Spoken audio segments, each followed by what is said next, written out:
Hello, everyone, and welcome back to another episode of the Web3 Native Podcast. Today, I'm so excited to invite our guest, the one and only Coopahtroopa. Hey, how's it going? What's going on, man? Thank you so much for having me. Certainly. And we have a really exciting topic as well to dive into that is really timely, I think, and slightly ahead of the curve.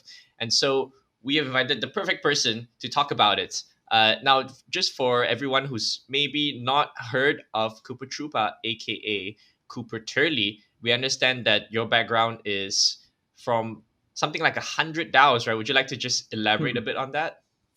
Yeah, absolutely. These days, I spend most of my time working in internet communities. I'm very passionate about something called the creator economy. So helping creators use new technology to build audiences online. And so a lot of what I do is help work with new creators on crypto and basically standing up tokens, NFTs, DAOs, anything that you can think of to help activate their communities and do cool work together. Yes, and is the number correct? Because previously, I think when you appeared, you mentioned something like 87 DAOs. What's the record now? Yeah, we're at about 105 and counting. I think by the next Oh, podcast, wow. we'll probably be at 200. Oh dear, it's broken past 100. Awesome, congrats on that. Yeah, it's super funny. I mean, what I'll say is that we are entering an unprecedented territory of internet communities being stood up. Every week I have dozens of incredible people coming to me saying, how do I get involved in crypto? I have an idea for a DAO, and I have an idea for an NFT or a social token. And what's novel to me about this is that for a long time in crypto, people have only asked, like, what tokens do I buy? Like, where do I put my money? I think now people are thinking about how do I incentivize community? How do I build products and services together? And so where I sit right now is just trying to be a guide and a reference. If you're excited about crypto, you've sort of taken that initial leap of faith and you're looking for guidance on how to get started, my role is to basically point you in the right direction, share resources and people to talk to so that you can get started. That's such a refreshing kind of like niche or community, right? From the crypto perspective, right? I think a lot of people have been talking about DeFi. Everybody's super excited about NFTs, and underlying both of these is actually the idea of community, right? In the past few episodes, this has always been a recurring theme. I think at the back of everyone's minds, we know it's about the people and the DAOs behind it. So that's exactly what we like to dive deeper in today, right? The idea of social tokens or DAO or creator tokens and this creator economy. I think to many, it may be less defined compared to something like DeFi. We know what it is, like NFTs, we know what it is. Whereas social tokens, how would you kind of define, where do you draw the lines or boundaries of what it is?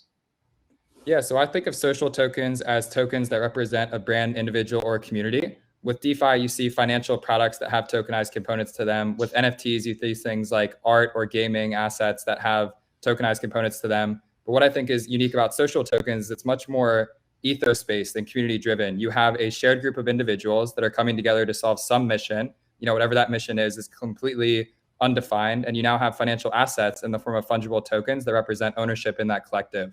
And so the topic of social tokens ranges from everything to grant giving DAOs to more social clubs like Friends with Benefits to NFT collector groups. It's a very large bucket. And I think the biggest unlock here is that we as a community have now recognized that anyone can create a token and anyone can stand up an internet community. And what we're looking to do now is to formalize that and go from it being something that you trade on the back of a meme to actually having working capital to deploy, to hiring people, to figuring out how to build products and services together, and how to build out a community-owned treasury to go ahead and activate and solve that mission that you guys want to come together and solve. So you would actually categorize, for example, even the DAOs that are forming with DeFi projects, around DeFi projects, or the venture DAOs to, say, collect NFTs or do liquidity mining. You would categorize these as social tokens as well. I think you could categorize them as social tokens. What I recognize is a lot of social clubs are very human-centric in their nature. People are coming together for town halls. They're doing guest presentations. It's focused more on education and awareness. Where this differs from a DeFi protocol is that many DeFi protocols are centered around driving protocol fees. They have smart contracts that are running autonomously. They're driving fees back into a treasury. A social club and a social DAO typically doesn't have that. A lot of the times it's pre any on-chain revenue. There's not a lot of products and services that are generating anything on-chain. Instead, it's using an asset as sort of access to a community. And the governance to that community is much more about who you're meeting in that and the social elements of it rather than the on-chain revenue that's being generated from something like a smart contract or from a DeFi protocol. So as long as it's more about the people, the flavor of it, it's like tending towards a social token. Perfect. That's really interesting. Yeah, and I would just plug a little bit for Longhash Ventures as well. Actually, in our thesis on our new website, which you can check out longhashventures.com, we do say that what we want to build or support are these like new breed of companies that actually are more inclusive and transparent, but that spawn from new economic and social infrastructure. So we do think this is quite an underappreciated area in crypto today, right? Or maybe it needs to be talked about more because it's not just about the products; it's a lot about the people. And of course, being in the space, we tend to be we might get lost in the circle. So we want to keep it real and talk about some actual examples, what it means, what works, and what are some examples that you're seeing, from this like 105 today. Which ones would you highlight? Yeah, the one I'm most excited about is a community called Friends with Benefits. This is a culture crypto community that's defining what it means to have the ultimate cultural membership. So for reference, people hold tokens in the form of FWB tokens. They apply to join a Discord server, and they are onboarded into a group of other people that are passionate about the intersection of culture and technology. Within that group, it's everything from going to events together to meeting new and exciting people to building products around NFTs and token-gated events. And basically inside of that club, you have this really exciting thing that happens where you meet really novel people who are excited about crypto, but then people who also want to push the cutting edge of what it means to use tokens as access to physical and digital events. And so what we see now is about 100 contributors coming to work on Friends with Benefits every day. We have members getting paid out of a DAO. We have events happening on a recurring basis. We've been doing token-gated parties in places like Miami and Paris and New York. And I think what you're starting to see now is that membership models of the past, so things like Soho House, are very commonplace in a Web2 world, but we've never seen a model in which you can have collective ownership over that group. And so what FWB does is it creates a system such that you have a membership club where you need tokens to get in. But as that club starts to grow and is successful, the original members of that get to capture the upside in the form of the token. And so it's a really exciting way just to get people involved in something cool like culture, but then also have an asset that's reflective to the value that that community creates. Another one that I'll call out is Forefront. This is one that I've been referring a bunch of people to. I basically call it the port of entry for DAOs. So if you're new to crypto, you're new to social tokens, you're new to NFTs, and you want to learn more about it, Forefront's a place to go hang out in a Discord server. You can hear from experts, people who live and breathe this stuff every day. You can hop on a newsletter that talks about all the exciting things that happened. And you don't need any tokens to be required there. There's a governance token for Forefront, but the difference from Friends with Benefits is that you don't need to hold a specific amount of tokens to get involved. You can hop into a Discord, you can sign up for the newsletter, you can learn about where to get started, and from there you can start to find the different pockets that you want to spend your time in. So it seems that the current ones that you're paying the most attention to or currently working as usual in crypto are the ones which are a bit self-referential and circular in a way, right? Because it's the people who are excited about the tech or the potential of social token. It's the people who are interested in crypto that then form the strong communities behind it, right? Would you say these are the niches that are taking off or actually have gained traction? What other kind of niches are we starting to see already? Maybe some interest groups or cultural groups that are not so crypto related or not crypto first? Yeah, it's a great question. So there's a project called Seed Club that I'm really excited about. This is a social token incubator. So they work directly with creators to stand up Web3 economies. And so if you're a creator that's excited about the concept of tokenization, you've heard about NFTs, you've heard about social tokens, but you don't really know how to activate that in your project or your company, the Seed Club cohort works directly with you to help point you in the right direction, go through workshops, talk to people and basically stand up these internet communities. And I think the common overlap you see here is that people are tokenizing culture now. I think this is a big reason why NFTs are becoming so popular. So it's less about what are the financial implications of this asset and more about what is the mimetic value of it. Can other people relate to the rarity of this? Can they relate to the story behind it? And you're starting to notice now that with both NFTs and social tokens, there's ways to invest in culture that we haven't really seen before. And so a lot of the ways that I'm spending my time, I'm based here in Los Angeles, California, which I would like to say is the cultural hub of the world, is helping to educate creators on why this tokenization class of assets allows us to take these incredible ideas and trends and memes that we see every day in places like TikTok and actually give them a financial backing in the form of crypto tokens. And give it that mimetic value where like the more people join, the more valuable it becomes, right? Simply by with the member count and engagement. So I think that concept has been incredibly powerful. And I guess we'll get a lot deeper into the mechanisms, but just at a high level, have you seen how have these adapted over time, right? What are some lessons and uh, good and bad that we have learned recently, and then why would you say these are the ones that you think have emerged or are successful, or how do you benchmark that? Yeah, it's a great question. My biggest learning in the past couple of months has been that social tokens are now transitioning from like a novel concept to something that actually needs to be proven out in the wild. So V1 of social tokens was, I'm going to buy this token because I like the idea of it. I like the sound of friends with benefits. A cultural membership sounds cool and exciting. That can only go so far. What we're seeing now is what it means for these communities to be sustainable and to actually start generating revenue. And so, as I mentioned earlier with Friends with Benefits, we now have about 100 contributors that are looking to contribute to different working groups. The DAO has now employed about 5 different people from different product teams, editorial, membership, treasury, et cetera, et cetera. And what we're seeing now is that you go from a phase of, pure just community, where it's like we all come in a Discord and talk about whatever is going on, to, okay, we all recognize that we're here together. We have skin in the game. How do we build products and services that support our mission? And I think the biggest unlock that's going to be necessary for social tokens to scale is these communities proving that they can generate as much cash flow as something like a DeFi protocol, but doing that on the back of social products and services rather than on the back of financial instruments. Yeah. All right. Yeah, I think that is exactly somewhat a topic that we want to dive into after this as well, which is like in the end, how do we, when it's more mature, like Friends with Benefits, right? And how do you actually make it sustainable, generate cash flow and revenue? So perfect.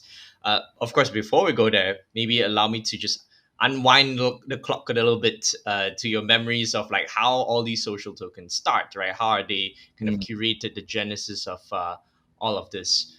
It seems like you said, you mentioned just now that like initially when people came together to form, I guess, Friends with Benefits, it was not such a serious thing, right? Just like, hey, it's something cool, right? I like the sound of it, and I just join and just chat in the groups. Uh, is this kind of like the common practice now for social tokens? Or maybe like it doesn't have to be kind of like forming around a serious DeFi product, want to create all the synthetic products in the world, or like want to be the number one place where you can exchange anything in the world, in the crypto world at least, right? It seems to me that like you can just be a bunch of friends, or the vibe of it can come later, right? So how do you think about the genesis of these social tokens? Is it forming around a particular person, a particular purpose, an NFT group, or just all of the above? It doesn't matter. Yeah, it's a really, really awesome point to make. I think that mostly social tokens start around either one or two core individuals. So a creator that has a very cool idea for a social club to be able to facilitate. The biggest reason why social tokens are now taking off is we have platforms that allow you to create tokens very easily, even if you're not a developer. So tools like Coinvise, Rally, and Mirror are 3 of the biggest places where people are launching social tokens today. These are no-code platforms that allow you to spin up tokens on the back of either a publishing platform in the case of Mirror, in the form of a minting platform in the form of Coinvise, or in the form of like a community platform in the case of Rally. And when you start to give people token tooling without requiring them to be developers, they can be much more flexible about how they utilize that. And so what we saw over the past couple of years, if you were launching a token, you need to have a pretty sophisticated team of developers around you. You typically need to have hopefully a website, more realistically, like a product or a service that's related around that token. Typically, you underwent a fundraise to go and build this out. You had a white paper. You did this whole extensive process to go ahead and launch a token. Now that it's easy to spin a token up in about 5 minutes or less, people are being much more free about the way that they stand those up. They're going in with a lot more open design space where they're saying, hey, we don't have all the answers here. We have an intuition that this is a cool problem to solve. If you're also excited about it, come and hang out with us. And the biggest difference from the past to now is that when those people come together to solve that problem, they have a financial asset that shares the upside of that project. And so tokens basically represent liquid ownership. And what we start to see is that founders and creators are very generous about how they distribute those early on as a means to really incentivize and get people to spend time on those projects. And when you start to see something take hold, you start to notice that people are much more incentivized to spend their time because they not only have financial upside now, they're also working on something that they're really socially interested in. And I think this concept of working on what you love and spending time contributing to things that genuinely excite you, that's the reason why crypto is so exciting to me. And I think that's the reason in particular why social tokens as a category have been so exciting in the past couple of months here. Yeah, it's really more about identifying with some people or a particular vibe that they enjoy being around, and I think that in itself already gives so much intrinsic satisfaction that it's really less about like, oh yeah, I'm getting this to be, to make it, to be rich and so on, right? Mm-hmm. Although of course that could be a good side effect of that. It's really interesting how it's almost like the opposite of how the ICO days of the tokens, and we were thinking about it, because if you only had a white paper and you had nothing, but you had a core group of people who were just passionate about this direction, that was like maybe a red flag, right? Because, oh, you haven't built anything, you haven't raised any funds. But in this case, it's almost like it's a plus, right? Because you then start off with a strong core group that defines the vibe, and it's okay, or in fact even encouraged to start small and with very little other than a few people, huh? Yep. And I think the thing I'll pull out there is that capital formation in social tokens happens at a later date. With ICOs, you saw that capital formation happened at the onset. So people were buying tokens with Ether out of the gate to go and build a product or a service. With social tokens, you notice that people are earning this for being early in a community. They're receiving tokens from an airdrop. They're getting them for free, or they're earning them from work. And what you see is that once that community becomes established, it will come together as a DAO. It'll have a community treasury. And then at that point, you'll execute a treasury diversification proposal to swap those tokens for something like Ether USDC. But this maturity process of doing capital formation after there's been a proven community that's been established is fundamentally different from inviting capital out of the gate. And I think the type of contributors that you see are much more high quality, because you kind of leave all of those moon boys at the door in favor of people that want to come in and actually do work and kind of build cool shit. And in the event that it works, you now have the same opportunity to raise capital, but it's in a very fundamentally different manner. Yeah, let's work on that analogy a little bit more, right? On kind of like capital formation and then escaping the moon boys thing. So one analogy that I've been really fond of to explore is the idea of proof of work, right? You mentioned just now that the early contributors, they might get the tokens just by being there, just getting airdropped, or just like chatting in a group, right? And then vibing with everybody else. And I think this reminds me a lot of how the tokens should be distributed, right? Even in the early days with, say, Bitcoin and Ethereum, you could use a laptop and earn a bunch of Bitcoins and ETH, right? Just by being there and providing the very basic necessities. But as it goes up, as demand goes up, then you need more hash rate, or in proof of stake, you need more tokens, and therefore the requirement actually goes up in order to secure the network, and in this case, to secure community, to make sure that the barriers go up, so that the same culture and vibe is maintained and protected, right? And we can also remember that when this was ignored or sidelined, such as in the ICO days, it was just too easy to get into these token groups, and then it became like almost purely speculative, which is why it has now moved back towards this proof of work concept in both DeFi and NFTs, right? In DeFi, you have to provide liquidity. In NFTs, I guess you kind of need to find them early. And in play to earn, especially, you need to provide your time and skill and capital to join there. So with social tokens, right? Do you see like a need for this, some sort of like proof of work from membership?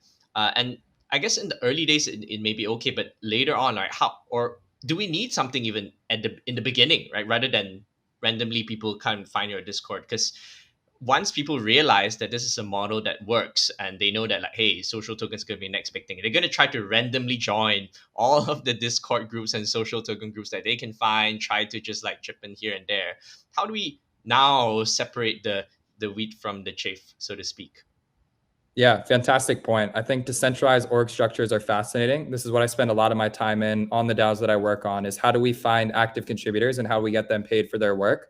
What I'll call out is that similar to any crypto network, the earlier you are in the life cycle of that network, the easier it is to earn tokens for your contributions. And so for a lot of these social token projects, if you're very early on in the Discord, chances are you can claim tokens by getting an airdrop. There might be like an emoji you can react to or something like that. But as it starts to be more high caliber, the potential to earn those tokens becomes harder and harder. And I think that's actually a benefit of having a stronger community. And so what I'll call out is that for most social clubs and social token communities, you see passive contributions in the form of just being active in a Discord, sending some messages and whatnot. And then you see active contributions, which is where you establish a formal role in that group. And you're getting paid either an allocation of tokens or a fixed monthly budget to build out, some core component of that group. And there's now tools that are available to help distribute those tokens in really intentional ways. So for the passive work side of things, there's a project called SourceCred that I think is fantastic. This basically tracks your contributions to a Discord server and allots you an internal balance based on the amount of engagement that you earn in that server. And then for the active contribution side, there's a project called Coordinate that I'm really fascinated by.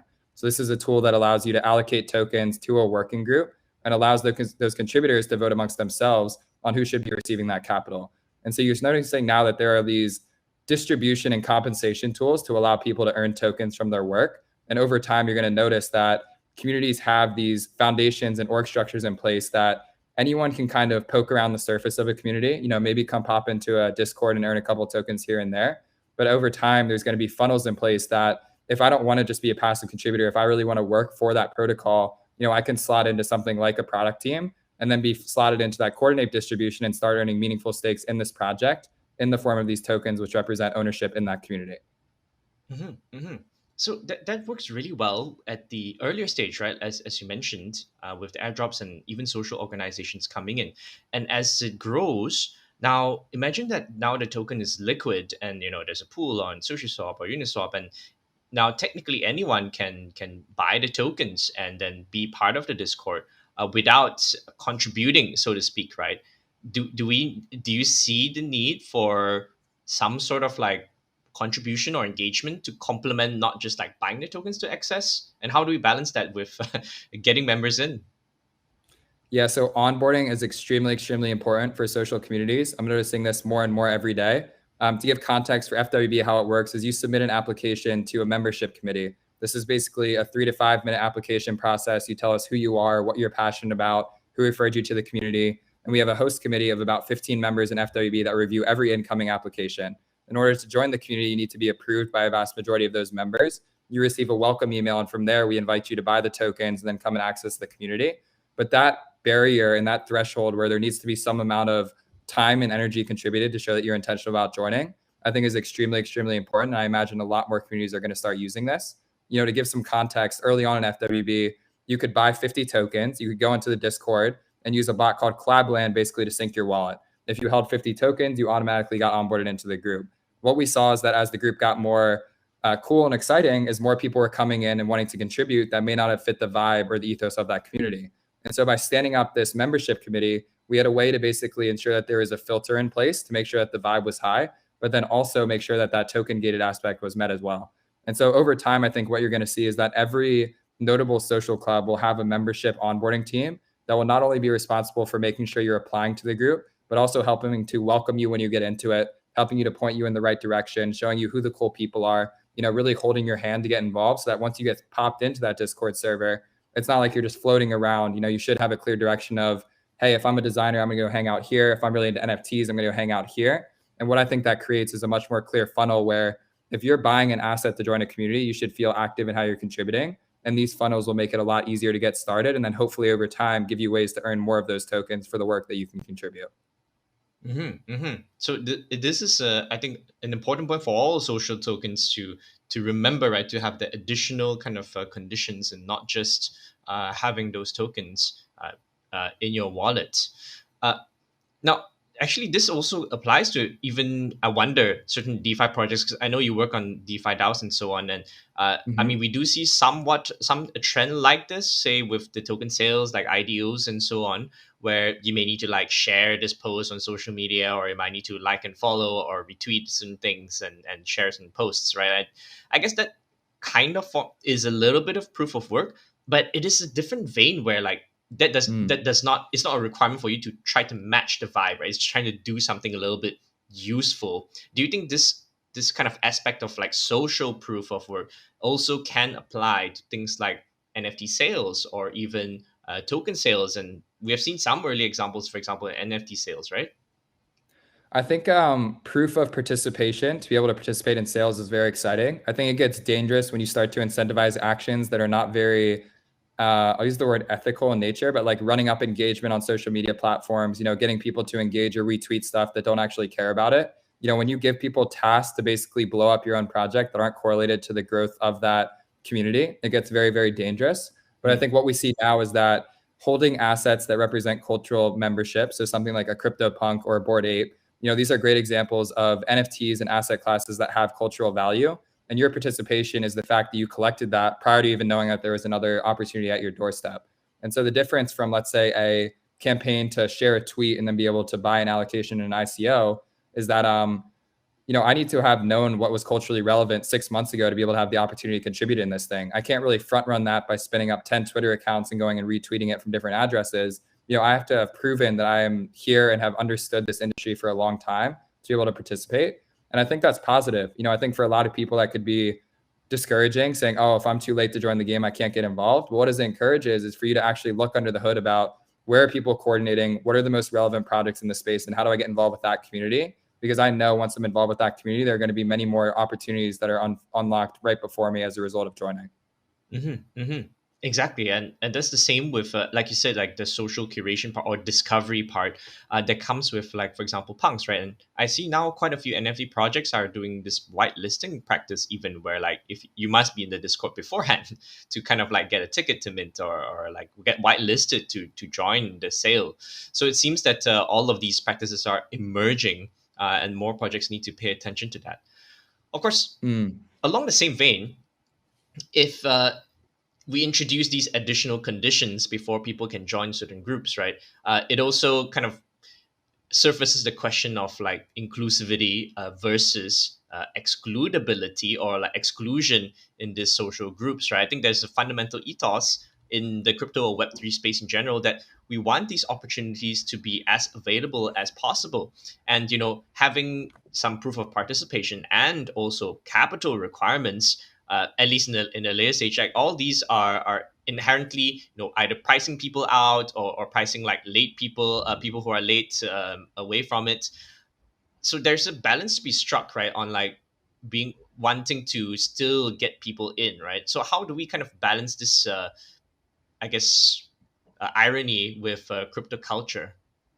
Yeah, I love this question. My friend Gabby Goldberg published a piece called The Social Token Paradox. I would recommend that everyone read this. It helps to identify this issue, and it's one that's very near and dear to me, specifically because of some of the communities that I work for.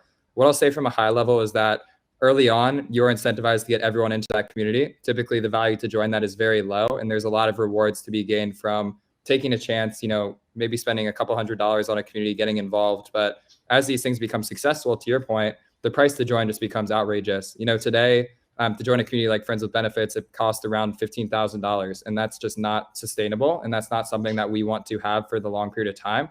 So what we're now exploring is different membership models where if you want to have economic rights and ownership over a community, we always want there to be a threshold that feels very meaningful. So something like that token amount that feels very high and very intentional is very valuable to me. I don't think that the answer is to drastically lower that threshold to make it more financially accessible. I think the winning solution here is to make that tier so much more valuable that people recognize that by spending that amount and making that investment, that they're actually contributing to a very strong system that will get more value back for them than what they contributed to. And then in the middle there, what I'd say is that there are people who want to get involved with these communities that don't really care about the economic rights or the governance of it. They just want to come hang out and meet cool people. And so what I imagine we'll see now is more social membership. So things like an NFT season pass where you can come and buy a non-transferable NFT for a couple $100. You get put into a couple channels that you're able to meet people from, but that's fundamentally different from you being able to contribute to the budget allocation of the DAOs or contribute to hiring discussions or to fundraising announcements. There's almost different levels of participation. And the cool thing here is that, if done right, those membership passes and those social passes can serve as revenue that goes back to the DAO. And those members who hold the token can reap the benefits of that on-chain revenue coming from something like the sale of NFTs. And you have this balancing act where the new group of people is meeting, new and exciting people. They're having fun. They're in Discord. They're meeting cool people. They're able to get in at a much lower price. But those longtime members who hold that large amount of tokens, they now have a blossoming treasury of assets that they can govern and distribute that allows them to be more involved in the day-to-day operations of the group. And most importantly, it's all still community owned and operated. There's no point in time where only the founders are getting the revenue, only a select group of people is getting the revenue. Anyone can buy those tokens. You don't need to buy 75 of them to get involved. You can buy a couple tokens here and there. And all of that economic value is captured by this token. But the way in which that is shared is fundamentally different as per these different membership tiers to get people involved.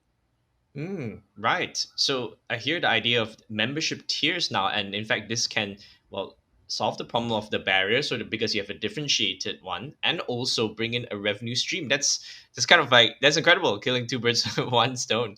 Mm. Yeah, because the other kind of like possibility I was going to bring up is, of course, the counterculture of like then saying, hey, look, punks are too expensive, so let's do a party DAO, right? Or look, people pleasers, NFTs getting too expensive. There are people who want it for personal gain. Let's make it socialized. Let's set up pleaser DAO. I think both of these you're probably a part of as well. So Mm-hmm. I almost sense like all DAOs or all groups and social tokens need to have that level of inclusivity. Otherwise, you're gonna get people who find ways around it, right? Be it through fractionalization, some sort of like unionized way to get in. Is this a cause that you support as well? Absolutely. I think multiplayer crypto is incredibly powerful. What I've recognized over the past couple weeks is that getting your friends to come together and spend a little bit money is extremely more interesting than trying to find one person that has endless amounts of capital. To give an anecdote, I've been helping my friends here in LA onboard to NFTs. And when we release collections, we'll put out a fixed number of assets for a low selling point. And me going to my closest friends and saying, hey, can you spend zero point 0.1 ETH to support my friend is much easier than me trying to convince them to drop 5 or 10 ETH on a one of one piece that's like exclusive and rare. I don't think those worlds are mutually exclusive, but what it shows is that when it comes to capital formation in crypto, doing it in a multiplayer way where you have something like a party bid or you have something like a fractionalized ownership of an asset, it's just much more palatable. And I think this is like what crypto is really good at, is enabling niche at scale. And so these tools I think are all fantastic. And to the point around like gamification of it, if you have an asset that's a really high value good, I think that it's actually a benefit that one of those assets is owned by a lot of people, because the mimetic value of that, for example, the Living Dead zombie from Fractional that was won with a party bid, that asset becomes this big meme that not only supports the platforms that were used to buy it, so party big and Fractional, but it also supports the punk asset class as a whole. There's a bunch more people wearing it as their avatar. There's like this whole cool cultural thing that happens. And it just goes back to the source of like, NFTs are better when they're shared amongst people. I think that allowing people to have better opportunities to collect high value assets is extremely interesting. And I believe we're going to see exponentially more multiplayer tools that allow people to crowdfund capital to buy extremely rare goods. Indeed, right? I think it really straddles the idea of like scarcity and inclusivity, or the exclusion with inclusion, because I mean, theoretically speaking, only a maximum of 10,000 people can ever own punks, right? But with fractionalization now, this can be really be amplified, and a lot of people can still identify with and enjoy and own certain amount of punks, and identify with a particular punk even within the collection. So I thought like, wow, okay, this these tools around social infrastructure have like expanded the definition of social groups, and hopefully we continue to see more of that. Uh, Mm. of course, when they come together and at the genesis and at the capital formation stage, as we have been discussing quite a bit, it is quite clear, right? Because we pull together money, we're going to participate, want to buy it, and like there's a very clear mission and goal that's like at that point for fractionalization, or with like social groups, like it's kind of like fun to hang out. I think it's a lot harder, maybe I can hear from your experience, to sustain a level of engagement and contribution, right? Over time, the initial hype wears down, it starts to go cold.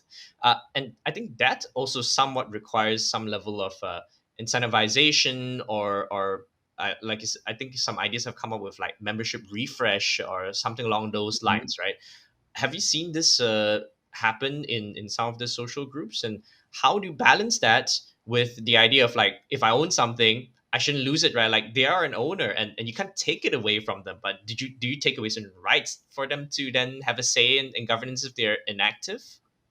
Yeah, I think this is a really important point. And honestly, I think that a lot of DeFi communities went through this, very real this past year. There was a big wave around DeFi. DeFi tokens were mooning. And once those tokens started not appreciating as much, those discords became ghost towns because there was no longer that hyper excitement to participate. The one trend that I'm excited about from social tokens is the idea of seasons. So basically defining a fixed period of time with a shared mission or intent for a goal to solve. And so every season you come together as a community, you say, hey, for the next 3 months, we want to do this as our core target. You broadly spec out the intents and the goals of that particular time frame, and then you add incentives around it to make sure that you accomplish it. So for example, allocating a fixed number of tokens to the course of that season for core contributors, or for example, putting a bounty on the back of a task or a service to be performed within that season's goals. I think that's a great way to align these decentralized communities. And the refresh that happens is basically when a season ends, you have the opportunity to either increase a threshold. So in the case of FWB, what we did is every season we increased it by 5 tokens. So if you were active in the previous season, you typically earned enough tokens from source cred to be over the next threshold for the following one. But if you were inactive, you now have to revisit that community and say, oh, why did I get kicked out of this group? It's because I was inactive. There's a new season. It requires me to read up on what's been happening and what's going to happen next. And I think that constant re-engagement method of like, it's okay to be passive and not contribute, but you can't free ride this. If you're going to free ride this, you need to come and give capital back into the DAO in order to stay involved. I feel like it's a great way to make sure you're constantly re-engaging people and making sure that those who are creating the most value are always earning the rewards from doing so. So I hear both a carrot and a stick, right? With the carrot side of things, you need to give them more incentives if they continue to participate. And the stick part is, they can get kicked out of the group. But we stop short of like burning their tokens or something. I've seen some crazy examples of proposals where like, okay, if you don't vote in governance or you don't participate, your tokens might be burned. I think that kind of goes against the value. So I do like the lines that are being drawn here. Can I add a comment on that real quick? Yeah. I think that disincentivizing a lack of engagement is really, really dangerous. For the vast majority of communities, you will see that about 5% of the members are creating the most of that conversation. I think it's important to recognize that 90% of any community will probably not participate on a day-to-day. And you trying to disincentivize people from not engaging is going to do more harm than good. What happens is once you start incentivizing good participation, other people see that and they want to start getting involved. And as you start to grow that group from like 1% to 5% to 10% of members contributing, it's a much more positive flywheel. I think that negative reinforcement can be really deleterious, specifically in crypto when there's so many reasons to spend your time, or so many places to spend your time, you want to really make sure that the people who are doing the work are feeling like extremely incentivized, extremely taken care of. They feel like they're a part of something really special. If you punish them for going to spend time elsewhere, I'm speaking from personal experience. I'll just say, whatever, I'm going to go hang out somewhere else. I don't need to be in this community or something like that. So I think the takeaway there is that if you're building a community, if you notice someone that's putting in a lot of time and effort, like really drastically over incentivize them. I think we're so early on in DAO capital allocation and token distributions that I've long been a proponent of governance is severely, severely under incentivized, relative to things like liquidity mining and some of these other ways that we're distributing tokens. People participating in governance is extremely valuable and important. And if you're a project that has a DAO treasury to allocate, please look into your community, look into your Discord server and find the people that are there on a social level and look to empower them as much as possible because it's going to have extremely compounding effects, in my opinion. Yeah. Oh, thanks for that clarification. It does seem that like the power dynamics somewhat, or the negotiation power of social tokens is totally flipped because of the abundance of it and how easy it is to just create one or fork one if maybe the administrators are not being ethical. Right. So and because if it's formed around the good vibes of a social group, then when you create like negative vibes, that can also spiral down very quickly. So, of course, when we talk about incentives now, then the bigger question behind it is then who gets to decide? How is it decided? And then how much incentive should we give, right? It brings in the question of like the governance tools and processes, who gets to do that? And also how much incentives in terms of like the token rewards, right? Because then it kind of implies that maybe you need if you want to have perpetual seasons, you may need perpetual token emissions. And that's something that's not yet commonplace. Everybody says that, okay, there's this fully diluted valuation. There's this max token supply. So how do we approach these two major issues? It's a really, really great points. I think what we're noticing now is that every DAO has a core group of about 3 to 10 members who are making a lot of the key decisions there. It's important to recognize that them proposing decisions does not mean that it needs to be accepted as a decision. What I'm noticing now is that a lot of social clubs have board structures where there are specific members who are trusted amongst that community to make very meaningful decisions. So rather than putting everything through a decentralized vote on snapshot, there's a lot of situations when, someone needs to get paid $1,000 to go and produce a video or to produce a piece of content. Governance minimization, I think, is very important. And so what you see now is that having a trusted elected group of community members who have power and responsibility to execute decisions on behalf of the DAO is actually a very powerful thing. I think where this gets dangerous is if that group of people is the only one making decisions and that process is not transparent and that process is not being vetted through the community.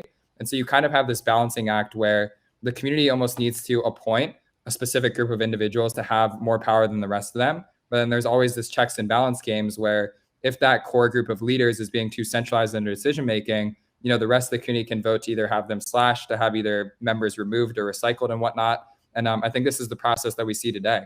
To your point about token emissions, I think that that's exactly right. The truth is that no social token community has come anywhere near the point of being sustaining enough or being legitimate enough to even entertain these conversations. And so I think the fact that this is something that we're now thinking through from a high level is signal that there is something cool and exciting happening here. And I look forward to solving these challenges as we hit them, because it's not one that I've seen personally, but one that I know is definitely going to come up over the next couple of years here. Yeah, for sure. And I think here's where I think we bring in some of the early examples, right? I think in one of the previous panels that you're part of, we're listening to Kane, and he was talking about how synthetics has ended up being more of a social, I guess, infrastructure and early precedent and example. And that's really the case, right? When we talk about the quadratic voting and then the council model, and even like the more like opening up emissions on a continuous basis for people who contribute and paying these contributors. I think we're starting to see that, like, actually, hey, this is a model that's kind of working, and more people need to pay attention to that, as per our conversation here as well. Yeah, absolutely. I think that V1 of all these social clubs is just like get people to care about it, get people to give a shit. And then I think over time they start to mature and they have more organizational structure around them. So I'll be the first to say that working for a DAO is extremely messy. It's completely unprecedented. We have no prior models to go off of. But I feel like in the past 6 months, whether it be through DeFi, NFTs, or social tokens, we're slowly starting to chip away at an organizational structure that makes sense. What I think we're going to start seeing is that DAOs are very fluid in how you contribute. Compensation is based on a project by project basis rather than on a time horizon. So instead of me locking you into a 4-year contract where you have a vested token grant, I think you'll start to see that projects are allocating tokens to specific projects and specific tasks. And as a contributor, I don't need to feel like I need to be locked into a multi-year time horizon to create value. I can come and create value, and chances are, if I'm successful in that project, I'll be so inclined that I want to come back and keep doing more. And I think that that's the flywheel that allows us to have these things be self-sustainable without forcing us to fall into models of the past. Mm-hmm. Right. Yeah. With the new paradigm of, I think you were alluding a little bit to this is like the ultimate freelancer or gig economy or creator economy model, where come and go as you please, create value as you please, cross-pollinate across different groups and DAOs and creator economies, and yeah, let all of them flourish in their own way. I think we've come to a point now where we're starting to talk about the future. So let's head a bit towards that, right? Let's come back to the idea that you were mentioning in the beginning about the revenue models, because now that we want more communities to be more sustainable and create cash flow, it seems that you do agree that there needs to be some form of ongoing utility, right? And one way is to spin out new products, be it seasonal passes, or incubate new, I don't know, goods and services that people pay for. I guess certain products can also generate passive income. I think we've seen, for example, with NFT communities, there are royalties from all the secondary sales. And so if newer members want to come in, like, that could be a way as well. And I think increasingly an emerging idea is also kind of token swaps, right? Where different communities can align interests by having ownership in each other's communities, and therefore kind of like boost both of their memberships and reputation and awareness. Do these make sense to you, or what else are you seeing that could emerge? Yeah, I think those all make perfect sense to me. I would broadly categorize revenue for social clubs as curation. I think that there's a lot of ways in which curation can play a really valuable role in these communities. Now thanks to the emergence of these asset classes, there's now a lot of value that can be captured from that. So to give some examples of that, with FWB, we have an FWB gallery. This allows us to release NFTs through a branded marketplace that's built on Zora, and we can add a commission to that sale. Super just released something called Super Spaces, where I can come in as a curator, I can spotlight really valuable work, and then I can earn a commission on the back of helping with that sale. I think acting as a dealer and a market broker, where you're able to help facilitate and spotlight a different NFT collection and earn a commission on the back of it, is a great starting point.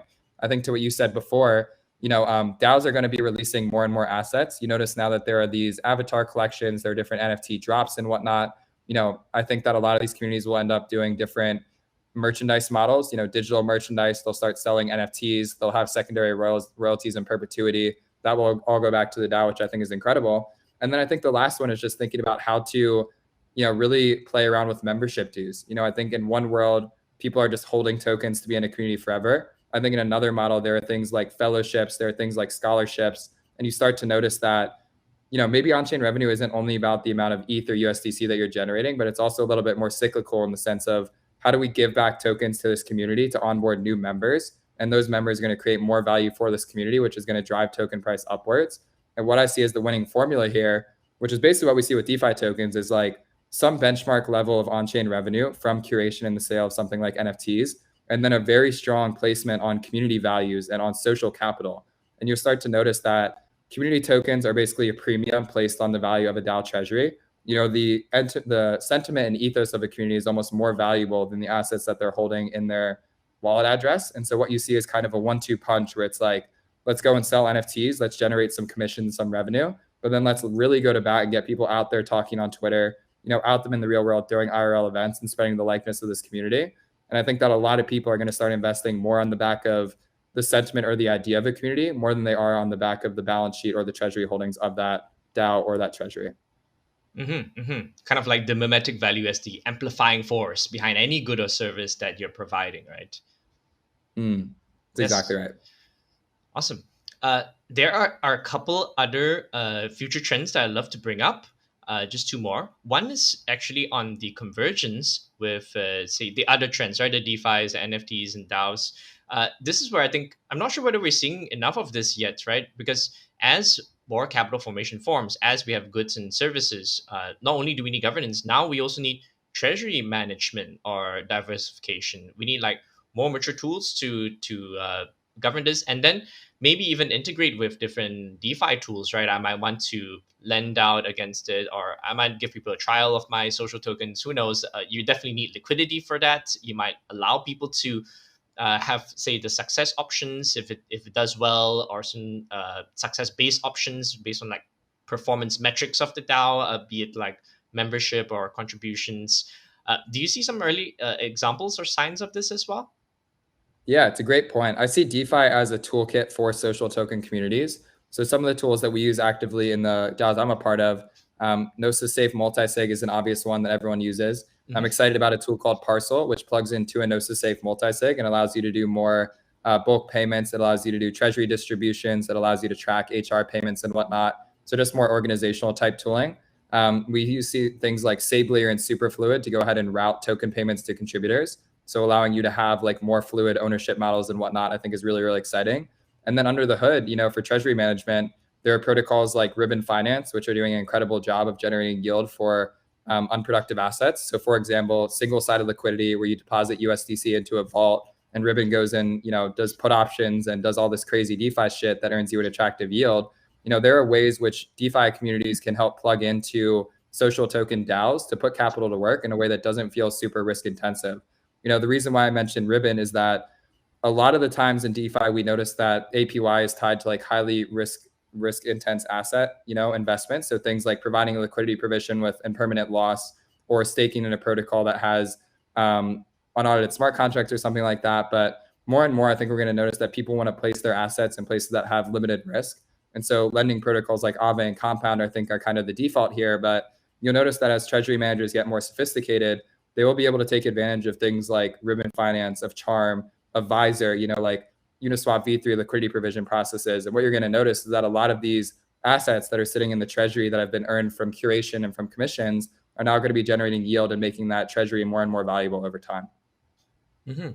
Exactly. And so my gut feel is that actually DeFi has been looking for real world use cases or like real economic activity for the longest time, right? It's always been like a circular kind of like speculation, perhaps, right? Some ideas of NFTs and social tokens, which is getting more mainstream. Like this could be like the kind of economic activity that brings in the real world and brings in real activity to DeFi, and all of us can prosper together. That's exactly right, man. And I think that I've long lived in a world where I think everything is going to be on chain. I think that DeFi trying to solve problems of things that are happening off chain doesn't make any sense to me. And so what I'm really passionate about for the creator economy is the fact that we're bringing all of these ideas on chain. Things like NFT sales, things like social token membership, things like, treasury diversification proposals. The fact that all of this is happening on chain in a Web3 native world, I think sets the perfect precedent to allow these tools to be used to their full potential. And I believe that DeFi is going to be the most obvious, infrastructure of all financial tools in the world. And thanks to things like the creator economy, we now have ecosystems to explore those in a really meaningful way with people that are savvy and educated on why it's important and how to use them to their advantage. Absolutely. Absolutely. Now, allow me to wrap up with an idea which is a little bit more out there. In fact, when I tried to Google it, I think no links came up. I was like a little bit surprised, right?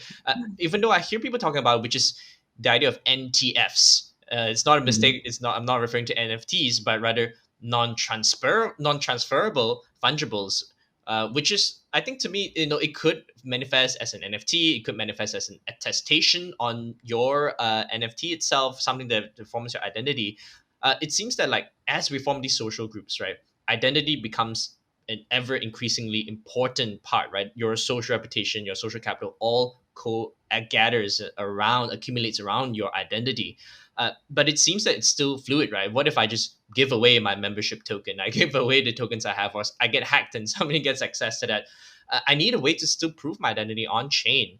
And I'm not sure whether we have enough conversation and tech around this. So, what is out there with NTFs? Do you see that this is an underappreciated area as well? This is evolving. Yeah, underappreciated, but very exciting. I'm happy that you called this out because this is a sector that I think is going to become really, really fascinating over the next couple of months here. Some of the examples I'll call out, Ribbon Finance's token is currently non-transferable. There was a governance vote to make it transferable, and the community voted not to do that. I think that's a really powerful signal that people who are involved specifically for governance, right, and to actively participate in a community sets a really strong precedent for a secondary market when it actually emerges. There's a community called Seed Club that I'm involved with where those tokens are currently non-transferable. ArcX is playing with a really interesting thing called the DeFi Passport, which is a non-transferable NFT that basically allows you to take out collateralization and borrows that are much more competitive than other DeFi protocols. And I think, as I mentioned with the membership pass with FWB, we're thinking of making these season passes non-transferable, where the only way to be able to purchase one is to get approved through an application. You can purchase one of them as a member, and that sits as a non-transferable asset. And I think this new standard around recognizing there is value in non-transferability is really, really important. And while we're in the early stages of it, I think we're going to see a ton more examples of it. Because to your point, I think identity is extremely valuable. And right now, I think the easiest way to create an identity around on-chain assets is to limit transferability as to make sure that that person is always building up that reputation in a really meaningful way. Mm-hmm, mm-hmm. Right. We've introduced a lot more tools to social projects arsenal, right? To think about utility, non-transferability, and so on. If I may just drive this point home a little bit further, Mhm. I do think it comes with a little bit of trade-off as well, because we do need identifiers for identity, but it also means that now your private key is even more important, right? What if you lose it, and then yeah, this non-transferable asset's also gone in a way. So I almost feel that we need safeguards still with some level of social recovery ish. It's almost like a key management thing with NTFs, and thankfully the social groups are already by itself like a way of social recovery because people know you, right, and they know your contributions. Mm. But of course, the downside is that I have to prove that I'm me somehow. Yeah.